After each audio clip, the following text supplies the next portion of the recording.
ನಮಸ್ಕಾರ ಎಲ್ಲ ರೈತ ಬಾಂಧವರಿಗೆ. ನೀವು ನೋಡ್ತಾ ಇದ್ದೀರಾ ರೈತ ಮಿತ್ರ ನಂಬರ್ 1 ಯೂಟ್ಯೂಬ್ ಚಾನಲ್. ಯಾರೆಲ್ಲ ಕಬ್ಬು ಬೆಳೆಯುವಂತ ರೈತರು ಇದ್ದೀರಾ, ಸೊ ದಯವಿಟ್ಟು ವಿಡಿಯೋನ ಕೊನೆವರೆಗೂ ನೋಡಿ. ಇವತ್ತಿನ ಒಂದು ವಿಡಿಯೋದಲ್ಲಿ ಕಬ್ಬಿನಲ್ಲಿ ಯಾವ ರೀತಿ ಒಂದು ಸಂಖ್ಯಾಶಾಸ್ತ್ರದಿಂದ 1 ಎಕರೆಗೆ 100 ಟನ್ಕ್ಕಿಂತ ಜಾಸ್ತಿ ಇಳುವರಿ ತೆಗಿಬಹುದು. ನಾನೇನು ಹೇಳ್ತೀನಿ, ಈ ಒಂದು ಮಾಹಿತಿ ನಿಮ್ಗೆ ಭಾಳ ಈಸಿ ಅನಿಸ್ಬೋದು, ಅಷ್ಟೇ ಸ್ವಲ್ಪ ಕಷ್ಟನೂ ಐತಿ. ಮತ್ತು ಇವಾಗ ಯಾರೆಲ್ಲ ರೈತ ಬಾಂಧವರು 1 ಎಕರೆಗೆ 100 ಟನ್ಕ್ಕಿಂತ ಜಾಸ್ತಿ ಯಾರೆಲ್ಲ ಇಳುವರಿ ತೆಗಿತಾರಲ್ಲ, ಆ ಒಂದು ರೈತರು ಎಲ್ಲರೂ ನಾನು ಏನು ಹೇಳ್ತಾ ಇದ್ದೀನಲ್ಲ, ಇವಾಗ ಇದನ್ನೇ ಮಾಡಿ 1 ಎಕರೆಗೆ 100 ಟನ್ಕ್ಕಿಂತ ಜಾಸ್ತಿ ಇಳುವರಿ ತೆಗಿತಾರೆ. ಸೊ ಅವ್ರು ಯಾವ ರೀತಿ 100 ಟನ್ ತೆಗಿತಾರೋ ಅವರು ತೆಗಿಯುವಂಥ 100 ಟನ್ ಸಾಮಾನ್ಯ ನಾವು ರೈತರು ಕೂಡ ತೆಗಿಬೋದು ಅಂತೇಳಿ ನಿಮ್ಮಲ್ಲಿ ಒಂದು ಪ್ರಶ್ನೆ ಇರ್ಬೋದು. ಆರಾಮಾಗಿ ತೆಗಿಬೋದು. ಕೆಲವೊಂದು ಸ್ಟೆಪ್ಗಳನ್ನ ಫಾಲೋ ಮಾಡಲೇಬೇಕು. ಅಂದ್ರೆ ಕಬ್ಬಿನೊಳಗೆ ಯಾವ ರೀತಿ ಒಂದು ಕಬ್ಬಿನ ಸಸಿಗಳನ್ನು ನಾಟಿ ಮಾಡಬೇಕು, ಎಷ್ಟು ಅಂತರದಲ್ಲಿ ನಾಟಿ ಮಾಡಬೇಕು, ಮತ್ತು ಒಂದೊಂದು ಕಬ್ಬಿನ ಸಸಿಯ ಸುತ್ತಮುತ್ತ ಏನು ಕಬ್ಬು ಬರ್ತಾವಲ್ಲ, ಎಷ್ಟು ಕಬ್ಬನ್ನು ಕಾಯ್ದುಕೊಂಡ್ರೆ 1 ಎಕರೆಗೆ 100 ಟನ್ ತೆಗಿಬೋದು, ಒಂದು ಎಕರೆಗೆ ಎಷ್ಟು ಸಸಿಗಳನ್ನು ಬೇಕಾಗ್ತಾವ, ಮತ್ತು ಕಬ್ಬಿನಲ್ಲಿ ಯಾವ ರೀತಿ ಗೊಬ್ಬರ ಹಾಕಬೇಕು, ಯಾವ ರೀತಿ ಡ್ರಿಪ್ ಸಿಸ್ಟಮ್ ಮಾಡಬೇಕು, ಎಷ್ಟು ದಿನಕ್ಕೊಂದ್ಸರಿ ನೀರು ಬಿಡಬೇಕು, ಮತ್ತು ಕಬ್ಬಿಗೆ ಯಾವ ಯಾವ ಸ್ಪ್ರೇಗಳನ್ನು ಕೊಡಬೇಕು, ಪ್ರತಿಯೊಂದು ಮಾಹಿತಿ ತಿಳಿಸ್ಕೊಡ್ತಾ ಹೋಗ್ತೀನಿ. ಅದರಿಂದ ವಿಡಿಯೋ ನೋಡ್ತಿರುವಂಥ ಎಲ್ಲ ನನ್ನ ರೈತ ಬಾಂಧವರು ದಯವಿಟ್ಟು ರೈತ ಮಿತ್ರ ನಂಬರ್ 1 ಯೂಟ್ಯೂಬ್ ಚಾನಲ್ ಸಬ್ಸ್ಕ್ರೈಬ್ ಮಾಡ್ಕೋರಿ. ಪ್ರತಿದಿನ 7 ಗಂಟೆಗೆ ಪ್ರತಿದಿನ ಸಂಜೆಗೆ 7 ಗಂಟೆಗೆ ಕಬ್ಬಿನ ಬಗ್ಗೆ ಪ್ರತಿದಿನ ವಿಡಿಯೋ ಮಾಡ್ತಾ ಇರ್ತೀನಿ. ಆದ್ದರಿಂದ ರೈತ ಬಂದವರು ನೀವು ಯಾವಾಗ ಸಂಜೆ ಟೈಮಲ್ಲಿ ಖಾಲಿ ಇರ್ತಿರಲ್ಲ, ದಯವಿಟ್ಟು ಒಂದು 10 ನಿಮಿಷ ನಮ್ಮ ಒಂದು ಯೂಟ್ಯೂಬ್ ಓಪನ್ ಮಾಡ್ಕೊಂಡು ರೈತ ಮಿತ್ರ ನಂಬರ್ 1 ಯೂಟ್ಯೂಬ್ ಚಾನಲ್ ಓಪನ್ ಮಾಡ್ಕೊಂಡು ದಿನ ಒಂದೊಂದು ಕಬ್ಬಿನ ಬಗ್ಗೆ ಏನು ವಿಡಿಯೋ ಹಾಕ್ತಿರ್ತಾನಲ್ಲ, ಆ ಒಂದು ವಿಡಿಯೋ ನೋಡ್ಕೊತ ಬರ್ರಿ. ಕಬ್ಬಿನೊಳಗೆ ನಿಮಗೆ ಭಾಳ ಅಂದ್ರೆ ಭಾಳ ಥರ ಎಲ್ಲ ಥರ ನಿಮ್ಗೆ ಗೊತ್ತಾಗ್ತೈತೆ. ಅಂದ್ರೆ ಯಾವ ರೀತಿ ಬೇರೆ ಬೇರೆ ರೈತರು ಕಬ್ಬು ಬೆಳೆಯಾಕತ್ತಾರೋ, ನೀವು ಯಾವ ರೀತಿ ಬೆಳೆಯಾಕತ್ತೀರಿ, ಮತ್ತು 1 ಎಕರೆಗೆ ನೀವು 60 ಟನ್ 70 ಟನ್ ಕಬ್ಬು ಬೆಳೆಯಾಕತ್ತಿದ್ರಪ್ಪ ಅಂತಂದ್ರೆ ಅದನ್ನು ಯಾವ ರೀತಿ 90 ಟನ್ 100 ಟನ್ 110 ಟನ್ ಯಾವ ರೀತಿ ಮಾಡ್ಕೋಬೇಕು, ಸ್ವಲ್ಪ ನೀವು ಮಾಡೋ ಕೆಲಸ ಏನು ಮಾಡ್ತಿರ್ತೀರಲ್ಲ ಅದ್ರಾಗ ಸ್ವಲ್ಪ ಬದಲಾವಣೆ ಮಾಡ್ಕೊಂಡ್ರೆ ಆರಾಮಾಗಿ ನೀವು ನಿಮ್ಮ ಹೊಲದಾಗ 80-90 ಟನ್ ಆರಾಮ್ ಕಬ್ಬಿನ ಇಳುವರಿ ತೆಗಿಬೋದು.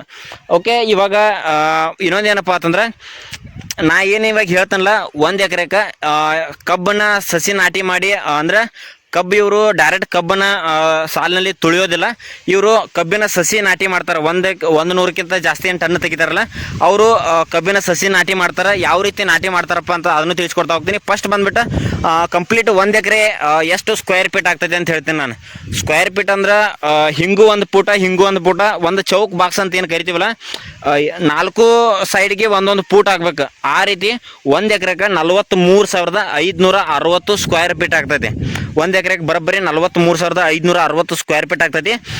1 ಎಕರೆಗೆ 4,500ದಿಂದ 4,500ದಿಂದ 4,700ವರೆಗೂ ನೀವು ಕಬ್ಬಿನ ಸಸಿಗಳನ್ನು ನಾಟಿ ಮಾಡಬಹುದು. ಆಲ್ಮೋಸ್ಟ್ ನಾವಿಲ್ಲಿ 4,500 ಕಬ್ಬಿನ ಸಸಿನೇ ಹಿಡಿನು. ಒಂದು ಸಸಿಯಿಂದ ಇನ್ನೊಂದು ಸಸಿಗೆ ಬರೋಬ್ಬರಿ 1.5 ಫೂಟ್ ಅಂತರ ಇಟ್ಕೊಂಡು ನಾಟಿ ಮಾಡಬೇಕಾಗುತ್ತೆ. ಅಂದ್ರೆ 1 ಎಕರೆಗೆ 100 ಟನ್ ಕಬ್ಬು ಬೆಳಿಬೇಕಪ್ಪ ಅಂತಂದ್ರೆ 1 ಎಕರೆಗೆ ಬರೋಬ್ಬರಿ 4,500ರಿಂದ 4,700ವರೆಗೂ ನಿಮ್ಗೆ ಕಬ್ಬಿನ ಒಂದು ಸಸಿ ಬೇಕಾಗ್ತಾವೆ. 4,500ರಿಂದ 4,700 ಏನು ಕಬ್ಬಿನ ಸಸಿ ಬೇಕಾಗ್ತಾವಲ್ಲ, ಆ ಒಂದು ಸಸಿ ನೀವು ನಾಟಿ ಮಾಡ್ಬೇಕಪ್ಪ ಅಂತಂದ್ರೆ ಒಂದು ಸಸಿಯಿಂದ ಇನ್ನೊಂದು ಸಸಿಗೆ ಬರೋಬ್ಬರಿ 1.5 ಫೂಟ್ ನೀವು ಅಂತರ ಇಟ್ಕೋಬೇಕಾಗ್ತದೆ. ಒಂದು ಸಸಿಯಿಂದ ಇನ್ನೊಂದು ಸಸಿಗೆ 1.5 ಫೂಟ್ ನೀವು ಅಂತರ ಇಟ್ಕೊಂಡ್ರಿಪ್ಪ ಅಂತಂದ್ರೆ ಏನಿವಾಗ ಸಸಿ ಇರ್ತಾವಲ್ಲ, ಒಂದು ಸಸಿ ಹಿಂಬಾಲ ಅಂದ್ರೆ ಒಂದು ಸಸಿ ಸುತ್ತಮುತ್ತ 9-10 ಕಬ್ಬು ಆಗ್ಬೇಕು. ಇವಾಗ ನೀವೇನು ನೋಡಾಕತ್ತೀರಿ ನೋಡ್ರಿ, ಇದು ನಾ ಏನು ತೋರ್ಸಾಕತ್ತನಲ್ಲ, ಇದು ಸಂಜೀವಿನಿ ವೆರೈಟಿ ಕಬ್ಬು ನಾ ತೋರ್ಸಾಕತ್ತೀನಿ. ಇವಾಗ ಎಕ್ಸಾಂಪಲ್ ಆಗಿ ಇವಾಗ ನೀವು ಈ ಒಂದು ಸಸಿ ನಾಟಿ ಮಾಡಿರಿ ಅಂತ ತಿಳ್ಕೊರಿ. ಈ ಒಂದು ಸಸಿ ಇಲ್ಲಿ ಸಸಿನ ಐತಿ, ಎಕ್ಸಾಂಪಲ್ ಇದನ್ನ ತಗೋಣ. ಈ ಒಂದು ಸಸಿಯನ್ನು ನೀವು ನಾಟಿ ಮಾಡಿರಲ್ಲ, ಈ ಒಂದು ಸಸಿಯಿಂದ ಸುತ್ತಮುತ್ತ 9 ಕಬ್ಬು ನೀವು ಕಾಯ್ಕೊಂಡ್ರಿಪ್ಪ ಅಂತಂದ್ರೆ ಜಾಸ್ತಿ ಬೇಡ. ಕೆಲವೊಬ್ರು ನೀವು 10-15 ಕಬ್ಬು ಆಗ್ತಾವೆ. ಸೊ ನಮ್ಗೆ 10-15 ಏನು ಕಬ್ಬು ಬೇಡ. ಎವರೇಜ್ ಒಂದು ಸಸಿ ಸುತ್ತಮುತ್ತ 9 ಕಬ್ಬುಗಳ ಕಾಯ್ಕೊಂಡ್ರು ಕೂಡ ಇವಾಗ ನೋಡ್ಬೋದು 1 ಎಕರೆಗೆ 4,500 ಸಸಿ ಬೇಕು. 4,500 ಸಸಿಗೂ ಕೂಡ 9 ಕಬ್ಬು ಬಂದರೂ ಕೂಡ 40,500 ಕಬ್ಬು ಆಯ್ತು 1 ಎಕರೆದಾಗ. ಈ ರೀತಿ ಏನು ಕಬ್ಬು ಅದಾವಲ್ಲ, ಇವು 40,500 ಕಬ್ಬು ಬರ್ತಾವೆ. 40,500 ಕಬ್ಬು ಕೂಡ ಇದು 1 ವರ್ಷದ ಕಬ್ಬು ಅಂದ್ರೆ ಆರಾಮಾಗಿ ಒಂದು 27, 28, 30 ಗಣಿಕೆವರೆಗೂ ಹೋಗ್ತಾವೆ. ಇವಾಗ ನೀವೇನು ನೋಡಾಕತ್ತೀರಿ, ಇದು ಒಂದು 9-10 ಗಣಿಕೆ ಕಬ್ಬು ಐತಿ. 1, 2, 3, 4, 5, 6, 7, 8, 9, 10, 11, 12, 13 ಗಣಿಕೆ ಕಂಪ್ಲೀಟ್ ಆಗೈತಿ. 14ನೇ ಗಣಿಕೆ ಸ್ಟಾರ್ಟ್ ಐತಿ. ಈ ರೀತಿ 1 ಎಕರೆಗೆ 1 ವರ್ಷಿಗೆ ಆರಾಮಾಗಿ ಒಂದು 27ರಿಂದ 28, 30 ಗಣಿಕೆವರೆಗೂ ಕಬ್ಬು ಆಗ್ತಾವೆ. ಇವಾಗ ನೀವು ಒಂದು ಎಕರೆಗೆ ಒಂದು ಸಸಿ ಹಿಂಬಾಲ 9 ಕಬ್ಬು ಆದರೂ ಕೂಡ ಟೋಟಲ್ ಆಗಿ ಒಂದು ಎಕರೆಗೆ 40,500 ಕಬ್ಬು ಆಯ್ತು. 40,500 ಕಬ್ಬು ಏನು ಅದಾವಲ್ಲ, ಒಂದೊಂದು ಕಬ್ಬು 2.5 kg ಬಂದರೂ ಕೂಡ ಆರಾಮಾಗಿ 101 ಟನ್ ಇಳುವರಿ ಬರ್ತೈತಿ. ನಾ ಇವಾಗ ನಿಮ್ಗೆ ಸ್ಕ್ರೀನ್ ಮೇಲೆ ನಿಮ್ಗೆ ಲೆಕ್ಕ ಮಾಡಿ ಹಾಕಿರ್ತೀನಿ, ನಿಮ್ಗೆ ಕರೆಕ್ಟಾಗಿ ಗೊತ್ತಾಗ್ತದೆ ಮಾಹಿತಿ. ಇನ್ನೊಂದು ಸರಿ ಹೇಳ್ತೀನಿ ನೋಡ್ಬೋದು. ನಿಮ್ಗೆ ಒಂದು ಎಕರೆಗೆ ಬರೋಬ್ಬರಿ ನೀವೇನಾದರೂ ಸಸಿ ನೆಡ್ತಾ ಇದ್ದೀರಪ್ಪ ಅಂತಂದ್ರೆ ಒಂದು ಎಕರೆಗೆ 4,500 ಸಸಿ ಬೇಕು. 4,500ರಿಂದ 4,700 ಸಸಿ ಬೇಕಾಗ್ತವೆ. ನಾವು ಒಂದು ಎಕರೆಗೆ 4,500 ಸಸಿನ ಹಿಡ್ಕೊಂಡ್ರು ಕೂಡ ಒಂದೊಂದು ಸಸಿ ಹಿಂದೆ ಒಂದೊಂದು ಸಸಿ ಏನು ನಾಟಿ ಮಾಡಿರ್ತೀವಲ್ಲ ಅದ್ರ ಸುತ್ತಮುತ್ತ ಒಂದು ಸಸಿ ಸುತ್ತಮುತ್ತ 9 ಕಬ್ಬು ಬಂದರೂ ಕೂಡ ಒಂದು ಎಕರೆಗೆ 40,500 ಕಬ್ಬು ಬರ್ತಾವೆ. ಈಗ ನೀವು ನೋಡಕತ್ತಿರಲೇ ಈ ರೀತಿ ಒಂದು ಎಕರೆಗೆ 40,500 ಕಬ್ಬು ಬರ್ತಾವೆ. 40,500 ಕಬ್ಬು ಕೂಡ ಒಂದೊಂದು ಕಬ್ಬು 2.5 kg ಆದರೂ ಕೂಡ ಕಬ್ಬು ಜಾಸ್ತಿನೇ ಆಗ್ತಾವೆ. ನೀವು 30 ಗಣಿಕೆ 35 ಗಣಿಕೆ ಕಬ್ಬು ಆಯ್ತಪ್ಪ ಅಂತಂದ್ರೆ ಆರಾಮಾಗಿ 3 kgಕ್ಕಿಂತ ಜಾಸ್ತಿನೇ ಆಗ್ತಾವೆ. ಒಂದೊಂದು ಕಬ್ಬು 2.5 kg ನಾವು ಲೆಕ್ಕ ಹಿಡ್ಕೊಂಡ್ರು ಕೂಡ ಆರಾಮಾಗಿ 40,500 ಕಬ್ಬಿಗೆ 101 ಟನ್ ಮೇಲ್ಗಡೆ 2 ಕ್ವಿಂಟಲ್ ಆಗ್ತೈತೆ. ಅದನ್ನು ನಿಮಗೆ ಕ್ಯಾಲ್ಕುಲೇಟರ್ ಮುಖಾಂತರ ಲೆಕ್ಕ ಮಾಡಿ ಕೂಡ ತೋರಿಸ್ತೀನಿ. ಈ ರೀತಿ ಯಾರೆಲ್ಲ ರೈತ ಬಾಂಧವರು ಒಂದು ಎಕರೆಗೆ 100 ಟನ್ 110 ಟನ್ ಯಾರೆಲ್ಲ ಇಳುವರಿ ತೆಗಿತಾರಲ್ಲ ಅವ್ರು ಈ ರೀತಿ ಒಂದು ಕಬ್ಬನ್ನು ಮೇಂಟೈನ್ ಮಾಡ್ತಾರೆ. ಮತ್ತು ಕಬ್ಬು ನಾಟಿ ಮಾಡಿದ್ಮೇಲೆ ಅವ್ರು ಏನು ಮಾಡ್ತಾರಪ್ಪ ಅಂತಂದ್ರೆ ಕಂಪಲ್ಸರಿ ನೀವೇನಿಲ್ಲ ನೋಡಕತ್ತಿರಲ್ಲ ಈ ರೀತಿ ಕಬ್ಬಿನ ಒಂದು ರೌದಿ ಏನು ಕೆಳಗಡೆ ಒಣ ರೌದಿ ಇರ್ತಾವಲ್ಲ, ಈ ರೀತಿ ಒಣ ರೌದಿ ಎಲ್ಲ ಅವರು ಈ ರೀತಿ ತೆಗೆದು ಎಲ್ಲ ಸಾಲಿನಲ್ಲಿ ಈ ರೀತಿ ತುಂಬುತ್ತಾರೆ. ನೀವು ಇಲ್ಲಿ ನೋಡ್ಕೋಬೋದು. ಈ ರೀತಿ ರೌದಿ ತುಂಬೋದ್ರಿಂದ ಏನಾಗುತ್ತಪ್ಪ ಅಂತಂದ್ರೆ ಕಬ್ಬಿನಲ್ಲಿ ತೇವಾಂಶ ಇರ್ತೈತಿ. ಮತ್ತು ನೀವು ಅವ್ರು ಏನು ಮಾಡ್ತಾರಪ್ಪ ಅಂತಂದ್ರೆ ಒಂದೊಂದು ಕಬ್ಬಿನ ಸುತ್ತ ಏನು ಸಸಿ ನಾಟಿ ಮಾಡಿರ್ತಾರಲ್ಲ ಆ ಒಂದು ಸಸಿ ನಾಟಿ ಮಾಡಿದ ಸುತ್ತಮುತ್ತ ಏನು ಜಾಸ್ತಿ ಕಬ್ಬು ಅಂದರೆ 12-13 ಕಬ್ಬು ಏನಾದರೂ ಬಂದ್ರೆ ಅದ್ರಾಗ ಒಂದು 10-11 ಕಬ್ಬು ಚಲೋ ಕಬ್ಬು ಯಾವೆಲ್ಲ ಸ್ಟ್ರಾಂಗ್ ಇರ್ತಾವಲ್ಲ ಅಂಥ ದಪ್ಪ ಮತ್ತು ಒಳ್ಳೆ ಕಬ್ಬು ಯಾವೆಲ್ಲ ಇರ್ತಾವಲ್ಲ ಅವು ಒಂದು 10-11 ಕಬ್ಬು ಕಾಯ್ಕೊಂಡು ಉಳ್ಕಿದ್ದು ಒಂದು 2 ಕಬ್ಬು ಯಾವೆಲ್ಲ ಕರೆಕ್ಟಾಗಿ ಅಂದರೆ ಪೋರ್ಸ್ ಯಾವೆಲ್ಲ ಇರಲ್ಲ ಅಂಥವೆಲ್ಲ ಕಬ್ಬನ್ನ ಮುರಿದು ತೆಗಿತಾರೆ ಅವ್ರು. ಕರೆಕ್ಟ್ ಅವ್ರು ಏನು ಮಾಡ್ತಾರಪ್ಪ ಅಂತಂದ್ರೆ ಒಂದು ಕಬ್ಬಿನ ಸುತ್ತ ಬರೋಬ್ಬರಿ ಅವ್ರಿಗೆ 10 ಕಬ್ಬು ಬಂದರೂ ಆರಾಮಾಗಿ ಇಳುವರಿ ತೆಗಿತಾರೆ. ಮತ್ತು ಅವ್ರು ಏನು ಮಾಡ್ತಾರಪ್ಪ ಅಂತಂದ್ರೆ ಯಾವೆಲ್ಲ ಕಬ್ಬಿನ ರೌದಿ ಒಣಗಿರ್ತೈತಲ್ಲ ಕೆಳಗೆ ಅವರು ಒಂದು 15-16 ಗಣಿಕೆ ಕಬ್ಬು ಆಗುವವರೆಗೂ ಈ ರೀತಿ ಕೆಳಗಿನ ಒಂದು ಕಬ್ಬಿನ ರೌದಿಯನ್ನು ಸುಲ್ಕೋತ ಹೋಗ್ತಾರೆ ಅವರು. ಇವಾಗ ನಾನು ಸ್ವಲ್ಪ ಇಲ್ಲಿ ಸುಲಿದನು ಇಲ್ಲಿ ನೋಡ್ಬೋದು. ಅವ್ರು ಏನು ಮಾಡ್ತಾರಪ್ಪ ಅಂತಂದ್ರೆ ಈ ರೀತಿ ಕಬ್ಬಿನ ರೌದಿ ಏನು ಕೆಳಗೆ ಒಣಗಿರ್ತೈತಲ್ಲ ಆ ಒಂದು ರೌದಿ ಸುಲಿಯೋದ್ರಿಂದ ಏನಾಗ್ತೈತಿಪ್ಪ ಅಂತಂದ್ರೆ ಕಬ್ಬಿನೊಳಗೆ ಗಾಳಿ ಆಡ್ತೈತಿ. ಗಾಳಿ ಆಡೋದ್ರಿಂದ ಕಬ್ಬಿನ ಗಣಿಕೆ ಕೂಡ ಉದ್ದ ಆಗ್ತಾವೆ ಮತ್ತು ಕಬ್ಬಿನ ಗಾತ್ರ ಕೂಡ ದಪ್ಪ ಆಗ್ತಾವೆ. ಕಬ್ಬಿನ ತೂಕ ಬರ್ಬೇಕಪ್ಪ ಅಂತಂದ್ರೆ ಕಬ್ಬು ಗಣಿಕೆ ಉದ್ದ ಇರಬೇಕು, ಕಬ್ಬು ದಪ್ಪ ಇರಬೇಕು. ದಪ್ಪ ಇದ್ರೆ ಮಾತ್ರ ಕಬ್ಬಿನಲ್ಲಿ ಒಂದು ಒಳ್ಳೆ ನಾವು ಅನ್ಕೊಂಡು ಹಾಗೆ ಇಳುವರಿ ಬರುತ್ತೆ. ಮತ್ತು ಒಂದು ಎಕರೆಗೆ 100 ಟನ್ ಏನು ಕಬ್ಬು ಜಾಸ್ತಿ ಬೆಳಿತಾರಲ್ಲ 100 ಟನ್ಗಿಂತ ಅಂಥವ್ರು ಏನು ಮಾಡ್ತಾರಪ್ಪ ಅಂತಂದ್ರೆ ಆಲ್ಮೋಸ್ಟ್ ತುಂಬ ಜನ ರೈತರು ಕೌಲಿ ಮುಖಾಂತರ ಯಾರೂ ನೀರು ಬಿಡಲ್ಲ. ಅವರು ಡ್ರಿಪ್ ಸಿಸ್ಟಮ್ ಮಾಡಿರ್ತಾರೆ. ಡ್ರಿಪ್ಪಿಗೆ ಯಾವ ರೀತಿಯಪ್ಪ ಅಂತಂದ್ರೆ ಅವರು 4 ದಿನಕ್ಕೆ ಒಂದು ಸರಿ ಅಂತೂ ಕಂಪಲ್ಸರಿ ನೀರು ಬಿಟ್ಟೇ ಬಿಡ್ತಾರೆ. 4 ದಿನ ಆಗಿರ್ಬೋದು 3 ದಿನಕ್ಕೆ ಅಂದ್ರೆ ಒಂದು ವಾರದಾಗ 3 ಸರಿ ನೀರು ಬಿಡ್ತಾರೆ. ಅವ್ರು ಕಡಿಮೆ ಅಂದರು ಡ್ರಿಪ್ನಾಗ ಒಂದೊಂದು ದಿನಕ್ಕೆ ನೀರು ಬಿಟ್ರಪ್ಪ ಅಂತಂದ್ರೆ 3 ತಾಸು 4 ತಾಸು ಕಂಟಿನ್ಯೂ ನೀರು ಬಿಡ್ತಾರೆ. ಅವ್ರು ಯಾವಾಗ ಯಾವ ರೀತಿ ಮೇಂಟೈನ್ ಮಾಡ್ತಾರಪ್ಪ ಅಂತಂದ್ರೆ ಎನಿ ಟೈಮ್ ತೇವಾಂಶ ಅಂದ್ರೆ ಕಬ್ಬಿನ ಏನು ಕೆಳಗಡೆ ಏನು ಹಸಿ ಇರ್ತೈದ್ರೆ ಎನಿ ಟೈಮ್ ಒಂದು ರೇಂಜಿಗೆ ಒಟ್ಟು ಹಸಿ ಮೇಂಟೈನ್ ಮಾಡ್ತಾರೆ ಅವರು. ಆ ರೀತಿ ಹಸಿ ಮೇಂಟೈನ್ ಮಾಡೋದ್ರಿಂದ ಕಬ್ಬಿನೊಳಗೆ ಒಂದು ಉತ್ತಮವಾಗಿರೋಂಥ ಒಂದು ಒಳ್ಳೆಯ ಗ್ರೋತ್ ಬರ್ತೈತಿ. ಮತ್ತು ಯಾವಾಗಲೂ ಕೂಡ ಕಬ್ಬಿನ ಏನು ಎಲೆಗಳು ಇರ್ತಾವಲ್ಲ ಎಲೆಗಳು ಯಾವಾಗಲೂ ಕೂಡ ಇವು ಬಾಡಬಾರ್ದು. ಅಂದರೆ ಎನಿ ಟೈಮ್ ಹಚ್ಚ ಹಸಿರಾಗಿ ಕಾಣ್ಬೇಕು. ಎಷ್ಟು ಹಚ್ಚ ಹಸಿರಾಗಿ ಒಂದು ಒಳ್ಳೆ ರೀತಿಯಲ್ಲಿ ಬೆಳವಣಿಗೆ ಸ್ಟಾರ್ಟ್ ಆಗ್ತೈತಿಲ್ಲ ಅವಾಗ ಸೂರ್ಯನ ಬಿಸಿಲು ಡೈರೆಕ್ಟಾಗಿ ಒಂದು ಕಬ್ಬಿನ ಎಲೆಗಳ ಮೇಲೆ ಬೀಳೋದ್ರಿಂದ ಕಬ್ಬಿನಲ್ಲಿ ಒಂದು ದ್ಯುತಿ ಸಂಶ್ಲೇಷಣ ಕ್ರಿಯೆ ಅಂದ್ರೆ ಕಬ್ಬಿನ ಎಲೆಯ ಮುಖಾಂತರ ಕಬ್ಬಿಗೆ ಆಹಾರ ಹೋಗ್ತೈತೆ. ಎಲೆ ಎಷ್ಟು ಆರೋಗ್ಯಕರವಾಗಿ ಹಚ್ಚ ಹಸಿರಾಗಿ ಮತ್ತು ಎಲೆಗಳ ಅಗಲ ಜಾಸ್ತಿ ಇರ್ತೈತಿ ಅಲ್ಲಿ ಕಬ್ಬಿಗೆ ಒಂದು ಉತ್ತಮವಾಗಿರುವಂಥ ಒಂದು ಆಹಾರ ದೊರಕತೈತಿ. ಆವಾಗ ಆಟೋಮೆಟಿಕ್ ಕಬ್ಬಿನಲ್ಲಿ ಒಂದು ಒಳ್ಳೆಯ ಒಂದು ಬೆಳವಣಿಗೆ ಬರೋಕ್ಕೆ ಸ್ಟಾರ್ಟ್ ಆಗ್ತೈತಿ.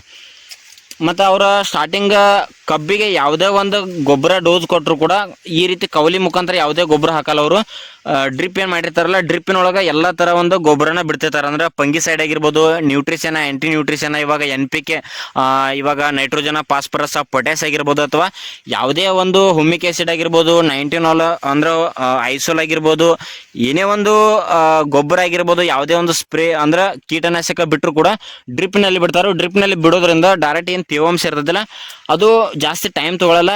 ಡೈರೆಕ್ಟಾಗಿ ಕಬ್ಬಿನ ಬೆಳವಣಿಗೆಗೆ ಅದು ಸಪೋರ್ಟ್ ಮಾಡ್ತೈತೆ. ಅಂದರೆ ನೀವು ನೀರಿನ ಮುಖಾಂತರ ಬಿಟ್ಟರೆ ಡೈರೆಕ್ಟಾಗಿ ಬೇರಿಗೆ ಜಲ್ದಿ ರೀಚ್ ಆಗ್ತೈತಿ. ರೀಚ್ ಆಗೋದ್ರಿಂದ ಕಬ್ಬಿಗೆ ಬೇಗನೆ ಆ ಒಂದು ರಿಸಲ್ಟ್ ಬರ್ತೈತಿ.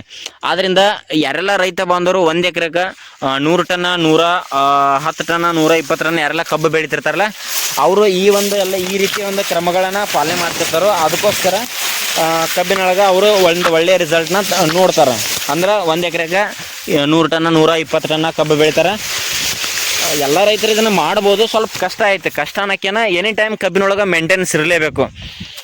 ನಮ್ದು ಹೆಂಗಪ್ಪ ಅಂತಂದ್ರೆ 1 ಎಕರೆಗೆ ಎವರೇಜ್ ಒಂದು ಕೆಲವೊಂದು ಪ್ಲಾಟ್ ಚಲೋ ಮಣ್ಣಿನೆಲ್ಲ 75 80 85ವರೆಗೂ ಐತಿ ಇಳುವರಿ. ಕೆಲವೊಂದು ಮಡ್ಡಿನೆಲ್ಲ ಏನೈತಲ್ಲ ಅಲ್ಲಿ ಒಂದು 60 65ವರೆಗೂ 1 ಎಕರೆಗೆ ನಾವು ಟಾರ್ಗೆಟ್ ಐತಿ. ಮತ್ತು ಇನ್ನೊಂದು ಏನಪ್ಪ ಅಂತಂದ್ರೆ ನಮ್ದು ಟೋಟಲ್ ಕಬ್ಬಿನ ಏರಿಯಾ ಸ್ವಲ್ಪ ಜಾಸ್ತಿ ಐತಿ. ಅಂದ್ರೆ ಒಂದು 14 15 ಎಕರೆ ಕಬ್ಬು ಇರೋದ್ರಿಂದ ಎಲ್ಲನೂ ಮೇಂಟೈನ್ ಆಗಲ್ಲ. ಈ ಕಡೆ ಮತ್ತು ನಮ್ದು ದ್ರಾಕ್ಷಿ ಬೇರೆ ಐತಿ, 3 ಎಕರೆ ಈ ಕಡೆ ದ್ರಾಕ್ಷಿ ಐತಿ. ದ್ರಾಕ್ಷಿನೂ ಮೇಂಟೈನ್ ಮಾಡಬೇಕು. ಈ ಕಡೆ 14 ಎಕರೆ 14 ಎಕರೆ ಕಬ್ಬು ಮೇಂಟೈನ್ ಮಾಡಬೇಕು. ನಾವು ಯಾವ ಕಬ್ಬಿಗೂ ಡ್ರಿಪ್ ಮಾಡಿಲ್ಲ. ಎಲ್ಲ ಕಬ್ಬಿಗೂ ಕೂಡ ನಾವು ಕೌಲಿ ಮುಖಾಂತರ ನೀರು ಬಿಡ್ತೀವಿ. ಬಟ್ ನೀರು ಬಿಡೋದು ಕೂಡ ಸ್ವಲ್ಪ ಕಷ್ಟ ಐತಿ. ಎಲ್ಲನೂ ಮೇಂಟೈನ್ ಮಾಡ್ಬೇಕು. ಈ ಕಡೆ ದ್ರಾಕ್ಷಿನೂ ಮೇಂಟೈನ್ ಮಾಡಬೇಕು, ಈ ಕಡೆ ಕಬ್ಬನ್ನು ಮೇಂಟೈನ್ ಮಾಡ್ಬೇಕಪ್ಪ ಅಂತಂದ್ರೆ ಈ ಒಂದು ಕಬ್ಬು 14 ಎಕರೆ ನಾವು ಹಗಲತ್ತಲ್ಲಿ ನೀರು ಹಚ್ಚಿದ್ರೆ ಎಲ್ಲ ನೀರು ಕಂಟ್ರೋಲ್ ಆಗಲ್ಲ. ಅದಕ್ಕೆ ನಾವು ರಾತ್ರಿನೂ ಹಾಸ್ಬೇಕು ನೀರು, ಹಗಲತ್ತು ಹಾಸ್ಬೇಕು, ಎಲ್ಲನೂ ಮೇಂಟೈನ್ ಮಾಡ್ಬೇಕಪ್ಪ ಅಂತಂದ್ರೆ ಸ್ವಲ್ಪ ಕಷ್ಟ ಐತಿ. ಆದ್ದರಿಂದ ನಾವು ಜಾಸ್ತಿ ಎಲ್ಲನೂ ಈ ರೀತಿ ರೌದಿ ತೆಗಿಯೋಕೆ ಅಂದ್ರೆ ಕಬ್ಬಿನ ಏನು ಕೆಳಗಡೆ ರೌದಿ ಇರ್ತೈತಿಲ್ಲ ಎಲ್ಲ ಹೊಲದ್ದು ರೌದಿ ತೆಗಿಯೋಕೆ ಆಗಲ್ಲ. ಅಂದರೆ 14 ಎಕರೆನೂ ಕರೆಕ್ಟಾಗಿ ರೌದಿ ತೆಗೆದು ಮೇಂಟೈನ್ ಆಗಲ್ಲ. ಕೆಲವೊಂದು ಪ್ಲಾಟ್ ಕರೆಕ್ಟಾಗಿ ಬರ್ತೈತಿ, ಇನ್ನು ಕೆಲವೊಂದು ಪ್ಲಾಟ್ ಸ್ವಲ್ಪ ನೆಗ್ಲೆಕ್ಟ್ ಆಗ್ತೈತಿ. ಆದ್ದರಿಂದ ಇದು ರೈತ ಬಂದ್ರೆ ಏನು ಮಾಡ್ಬೇಕಪ್ಪ ಅಂತಂದ್ರೆ ನಿಮ್ದು 1 ಎಕರೆ 2 ಎಕರೆ ಕಬ್ಬು ಇತ್ತಪ್ಪ ಅಂತಂದ್ರೆ ನೀವು ಆರಾಮಾಗಿ ಮೇಂಟೈನ್ ಮಾಡ್ಕೊಂಡು ಹೋಗ್ಬೋದು. ನಿಮ್ದು ಈಗ 15 ಎಕರೆ 10 ಎಕರೆ 20 ಎಕರೆ ಕಬ್ಬು ಇತ್ತಪ್ಪ ಅಂತಂದ್ರೆ ಅಷ್ಟೊಂದು ಸರಿಯಾಗಿ ಮೇಂಟೆನ್ಸ್ ಆಗಲ್ಲ. ಆದ್ದರಿಂದ ರೈತ ಬಂದರು ಕಬ್ಬಿನೊಳಗೆ ಕರೆಕ್ಟಾಗಿ ಒಂದು ಮೇಂಟೆನ್ಸ್ ಮಾಡ್ಕೊತ ಹೋಗ್ರಿ, ಒಳ್ಳೆ ಇಳುವರಿ ಅಂತೂ ಆರಾಮಾಗಿ ತೆಗಿಬೋದು. ಮತ್ತು ಇನ್ನೊಂದು ಏನಪ್ಪ ಅಂತಂದ್ರೆ ಇಲ್ಲೇ ನಮ್ದು ಬಾಜು ಹೊಲದಾಗ ಇಲ್ಲಿ ರೈತರು ಬಂದವರು ನೋಡ್ಬೋದು. ನೀವೇನು ನೋಡಕತ್ತೀರಿ ಇದು ಕಬ್ಬು ಬಂದ್ಬಿಟ್ಟು 10,001 ಕಬ್ಬು ಏನು ನೀವು ನೋಡಕತ್ತಿಲ್ಲ.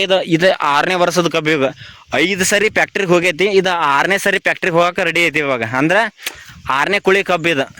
ಮತ್ತು ಇದ್ರ ಜೊತೆನೇ ನಾವು ಅಲ್ಲಿ ನಾಟಿ ಮಾಡಿದ್ದೀವಿ ಆ ಕಡೆ. ಅದು 5 ವರ್ಷ ನಾವು ಫ್ಯಾಕ್ಟ್ರಿ ಕಳಿಸಿ ಇವಾಗ ರೂಟ್ರ್ ಹಾಕಿ ಮತ್ತೆ ಕಬ್ಬು ನಾಟಿ ಮಾಡಿವಿ. ನಾ ಏನು ಡೈಲಿ ವಿಡಿಯೋ ಮಾಡ್ತೀನಲ್ಲ ನಿಮಗೆ, ನಾ ಇವಾಗ ತೋರಿಸ್ತೀನಿ 1 ನಿಮಿಷ. ಮತ್ತು ಈ ಕಡೆ ಏನು ನೀವು ನೋಡಕತ್ತಿರಲ್ಲ ಇದು ಬಂದ್ಬಿಟ್ಟು ಇದು ಸಂಜೀವಿನಿ ಕಬ್ಬು. ಇದು ಸಾಲಿಂದ ಸಾಲಿಗೆ 6 ಫುಟಿಂದ ಸಾಲ ಐತಿದ. ನಾವು ಹೆಂಗಪ್ಪ ಅಂತಂದ್ರೆ ಯಾವುದೇ ಒಂದು ಕಬ್ಬು ಬೆಳೆದ್ರು ಕೂಡ ಪ್ರತಿಯೊಂದು ಡಿಸ್ಟೆನ್ಸ್ ಇಟ್ಕೊಂಡು ಕಬ್ಬು ಬೆಳೆದೀವಿ. ಅಂದರೆ 4 ಫುಟ್ ಕಬ್ಬು ಸಾಲು ಕೊರ್ದು ಕಬ್ಬು ಬೆಳೆದೀವಿ ನೋಡೀವಿ, 4.5 ಫುಟಿಂದ ಕಬ್ಬು ಬೆಳೆದೀವಿ, 5 ಫುಟು ಇವಾಗ 6 ಫುಟು ಸಾಲು ಕೂಡ ಕೊರ್ದೀವಿ. ಇದೇನು ಸಂಜೀವಿನಿ ಕಬ್ಬು ಐತಲ್ಲ ಇದು ಹೆಂಗಪ್ಪ ಅಂತಂದ್ರೆ ಇದೀಗ ಏನು ನೋಡಕತ್ತಿರಲ್ಲ ಇದು 4ನೇ ವರ್ಷದ ಕಬ್ಬು ಇದು. ಅಂದರೆ ಈಗ 3 ಸರಿ ಇದು ಫ್ಯಾಕ್ಟ್ರಿಗೆ ಹೋಗೈತಿ, ಇದೀಗ 4ನೇ ಸರಿ ಹೋಗಬೇಕು ಇವಾಗ. ಅಂದ್ರೆ ಬ್ಯಾಸಿಗೆ ಒಳಗಂತೂ ಸ್ವಲ್ಪ ನೀರಿಂದ ಪ್ರಾಬ್ಲಮ್ ಆಯ್ತು. ಇವಾಗ 14 ಎಕರೆಗೂ ಎಲ್ಲನೂ ನೀರು ಸಫಿಷಿಯೆಂಟಾಗಿ ಕೊಡೋಕ್ಕಾಗಲಿಲ್ಲ. ಬೋರ್ವೆಲ್ ಕೂಡ ಸ್ವಲ್ಪ ಡೌನ್ ಆಗ್ಯಾವು, ಸಣ್ಣ ಆಗ್ಯಾವು. ಮತ್ತು ಈ ಒಂದು ಮಳೆಗಾಲ ಶುರುವಾಗಿ ಆಲ್ಮೋಸ್ಟ್ 3 ತಿಂಗಳಾದರೂ ಕೂಡ ಇನ್ನೂ ಮಳೆ ನಮ್ಮ ಸೈಡ್ ಅಂತೂ ಮಳೆನೇ ಇಲ್ಲ. ಬಿಜಾಪುರ ಜಿಲ್ಲೆ ಯಾವುದೋ ಬಿಜಾಪುರ ಜಿಲ್ಲೆ ಅಂತಲ್ಲ, ಉತ್ತರ ಕರ್ನಾಟಕ ಸೈಡ್ ಈ ಕಡೆ ಮಳೆನೇ ಇಲ್ಲ. ಆದ್ದರಿಂದ ಕಬ್ಬಿಗೆ ಒಂದು ಒಳ್ಳೆ ಮಳೆ ಆಯ್ತಪ್ಪ ಅಂತಂದ್ರೆ ರೈತರು ಅನ್ಕೊಂಡಷ್ಟು ಒಂದು ಇಳುವರಿ ತೆಗಿಬೋದು. ಇಲ್ಲಿ ನೋಡಕತ್ತೀರಿ ನೀವೇನು ಇಲ್ಲಿ ನೋಡಕತ್ತಿರಲ್ಲ, ನಾ ಡೈಲಿ ಏನು ವಿಡಿಯೋ ಮಾಡ್ತಿರಲಿಲ್ಲ ಇದ್ರಾಗ. ಈ ಒಂದು ಕಬ್ಬಿನೊಳಗೆ ನಾ ಒಂದು ಆಲ್ಮೋಸ್ಟ್ ಒಂದು 7 ರಿಂದ 8 ವಿಡಿಯೋ ಮಾಡಿ ಹಾಕಿನಿ. ಇಲ್ಲಿ ಮೊದಲು ಈ ಕಬ್ಬು ನಾಟಿ ಮಾಡೋಕ್ಕಿಂತ ಮೊದಲು 5 ವರ್ಷ ನಾವು ಇದ್ರಾಗ ಕಬ್ಬು ಬೆಳೆದೀವಿ. ಅಂದ್ರೆ ಒಂದ್ಸಲ ಏನು ಕಬ್ಬು ನಾಟಿ ಮಾಡಿವಲ್ಲ 5 ವರ್ಷದವರೆಗೂ ಕಂಟಿನ್ಯೂ ಅಂದ್ರೆ 5 ಕುಳೆ ಬರೋವರೆಗೂ ಕಾದಿದ್ವಿ. ಇದು ಇವೆ ಬಾಜು ಏನೈತಲ್ಲ ಇವ್ರ 6ನೇ ಕುಳೆ ಕಾಯ್ದುಕೊಂಡ್ರು ನಾವು ಕಾಯ್ಕೊಳ್ಳಿಲ್ಲ. ನಾವು ಕಬ್ಬನ್ನು ರೂಟ್ರ್ ಹಾಕಿ ಮತ್ತು ಕಬ್ಬನ್ನು ನಾಟಿ ಮಾಡಿವಿ. ಕಬ್ಬು ನಾಟಿ ಮಾಡಿದ್ದು ಬರೋಬ್ಬರಿ 2 ತಿಂಗಳ ಮೇಲೆ 2 ದಿನ ಆಗೈತಿ. ಇವತ್ತು ಜೂನ್ 14-15ನೇ ತಾರೀಕು ಕಬ್ಬು ನಾಟಿ ಮಾಡಿವಿ. ಆಲ್ಮೋಸ್ಟ್ 2 ತಿಂಗಳೊಳಗೆ ಈ ನಮೂನಿ ಅನಾಹುತ ಕಬ್ಬಿನ ಮರಿಗಳ ಸಂಖ್ಯೆ ಬಂದೈತಿ ಮತ್ತು ಕಬ್ಬು ಕೂಡ ಅಷ್ಟೊಂದು ಒಳ್ಳೆಯ ಬೆಳವಣಿಗೆ ಬರತೈತಿ. ಆಲ್ಮೋಸ್ಟ್ ಕಬ್ಬು ಬೆಳೆಯುವಂಥ ರೈತರು ಏನು ಮಾಡ್ತಾರಪ್ಪ ಅಂತಂದ್ರೆ ಒಂದು ಒಳ್ಳೆಯ ಥರ ಮೇಂಟೆನೆನ್ಸ್ ಮಾಡಿರಿ. ಅಂದರೆ ಕರೆಕ್ಟಾಗಿ ನೀರಿನ ಸಫಿಷಿಯೆಂಟ್ ನೀರಿದ್ರೆ ಕಬ್ಬು ಕೂಡ ಉತ್ತಮವಾಗಿ ಅಂತ ಇಳುವರಿ ತೆಗಿಬೋದು. ಆರಾಮಾಗಿ 1 ಎಕರೆಗೆ 70-80 ಟನ್ ಆರಾಮಾಗಿ ಒಂದು ರೇಂಜಿಗೆ ತೆಗಿಬೋದು. ಅಂದ್ರೆ ಎವರೇಜ್ ಆಗಿ ಒಂದೊಂದು ಎಕರೆಗೂ 2 ರಿಂದ 2.5 ಲಕ್ಷ ಇನ್ಕಮ್ ಅಂತೂ ತೆಗಿಬೋದು. ಎಲ್ಲ ಖರ್ಚಂತೂ ಮೈನಸ್ ಮಾಡ್ಕೊಂಡ್ರು ಕೂಡ 2 ರಿಂದ 2.5 ಲಕ್ಷ ಇನ್ಕಮ್ ಈ ಒಂದು ಕಬ್ಬಿನಾಗ ಎಕರೆ ಹಿಂಬಾಲ ತೆಗಿಬೋದು ಸ್ವಲ್ಪ ಕರೆಕ್ಟಾಗಿ ಮೇಂಟೆನೆನ್ಸ್ ಮಾಡಿದರೆ. ಮತ್ತು ಕಬ್ಬಿನೊಳಗೆ ಇನ್ನೊಂದೇನಪ್ಪ ಅಂತಂದ್ರೆ ಜಾಸ್ತಿ ಕಸ ಇಡಕ್ಕೆ ಹೋಗ್ಬೇಡ್ರಿ. ಸ್ವಲ್ಪ ಕಸ ಬರೋಷ್ಟರಲ್ಲಿ ಕಸ ಎಲ್ಲ ನೀವು ತಕ್ಕೊಂಬಿಡ್ರಿ. ಮತ್ತು ಸ್ಟಾರ್ಟಿಂಗ್ ಕಬ್ಬು ನಾಟಿ ಮಾಡಿದ 2 ರಿಂದ 3 ತಿಂಗಳವರೆಗೂ ಯಾರು ಕೂಡ ರೈತ ಬಂದರು ದಯವಿಟ್ಟು ಕಬ್ಬಿನೊಳಗೆ ಕಸದ ಔಷಧಿ ಸ್ಪ್ರೇ ಮಾಡಕ್ಕೆ ಹೋಗ್ಬೇಡ್ರಿ. ಕಬ್ಬಿಗೆ ಭಾಳ ಎಫೆಕ್ಟ್ ಆಗ್ತದೆ. ಅಂದರೆ ಮರಿಗಳ ಸುಳಿ ಬಿದ್ದ ಸಾಯ್ತಾವು, ಅಲ್ಲಿ ಬೆಳವಣಿಗೆ ಸ್ವಲ್ಪ ಡೌನ್ ಆಗ್ತೈತಿ ಮತ್ತು ಕಬ್ಬಿನಾಗ ಇಳುವರಿ ಕೂಡ ಭಾಳ ಕಡಿಮೆ ಆಗ್ತೈತಿ. ಆಲ್ಮೋಸ್ಟ್ ಎಲ್ಲ ಮಾಹಿತಿ ತಿಳಿಸ್ಕೊಟ್ಟಿದ್ದೀನಿ. ಈ ವಿಡಿಯೋ ನಿಮ್ಗೆ ಇಷ್ಟ ಆಗಿದ್ರೆ ದಯವಿಟ್ಟು 4 ಜನ ರೈತ ಬಂದರೆ ಶೇರ್ ಮಾಡಿರಿ. ಮತ್ತು ಈ ವಿಡಿಯೋ ಹೆಂಗಿತ್ತು, ಈ ವಿಡಿಯೋ ಮಾಹಿತಿ ನಿಮ್ಗೆ ಏನಾರೆ ಉಪಯೋಗ ಆಗಿತ್ತಪ್ಪ ಅಂತಂದ್ರೆ ದಯವಿಟ್ಟು ಕಮೆಂಟ್ ಬಾಕ್ಸ್ದಾಗ ಒಂದು ಕಮೆಂಟ್ ಮಾಡಿ ತಿಳಿಸ್ರಿ ಯಾವ ರೀತಿ ವಿಡಿಯೋ ನಿಮ್ಗೆ ಉಪಯೋಗ ಆಗೈತೆ ಅಂಥೇಳಿ. ಮತ್ತು ನೀವೇನಾರೇ ಸಂಜೀವಿನಿ ಕಬ್ಬು ವೆರೈಟಿ ಕಬ್ಬು ಏನಾದರೂ ರೈತ ಬಂದರು ಬೆಳೆದಿದ್ರಿಪ್ಪ ಅಂತಂದ್ರೆ ಆ ಒಂದು ವೆರೈಟಿ ಕಬ್ಬು ಯಾವ ರೀತಿ ಬೆಳವಣಿಗೆ ನಿಮ್ಮ ಹೊಲದಾಗ ಬಂದೈತಿ, ಅದು 1 ಎಕರೆಗೆ ಎಷ್ಟು ಟನ್ ಇಳುವರಿ ತೆಗೆದ್ರಿ ಅಂತೇಳಿ ಕಮೆಂಟ್ ಬಾಕ್ಸ್ದಾಗ ಕಮೆಂಟ್ ಮಾಡಿರಿ ಅಂತ ಹೇಳ್ತಾ ಸಿಗೋಣ ಮುಂದಿನ ವಿಡಿಯೋದಲ್ಲಿ. ನಮಸ್ಕಾರ.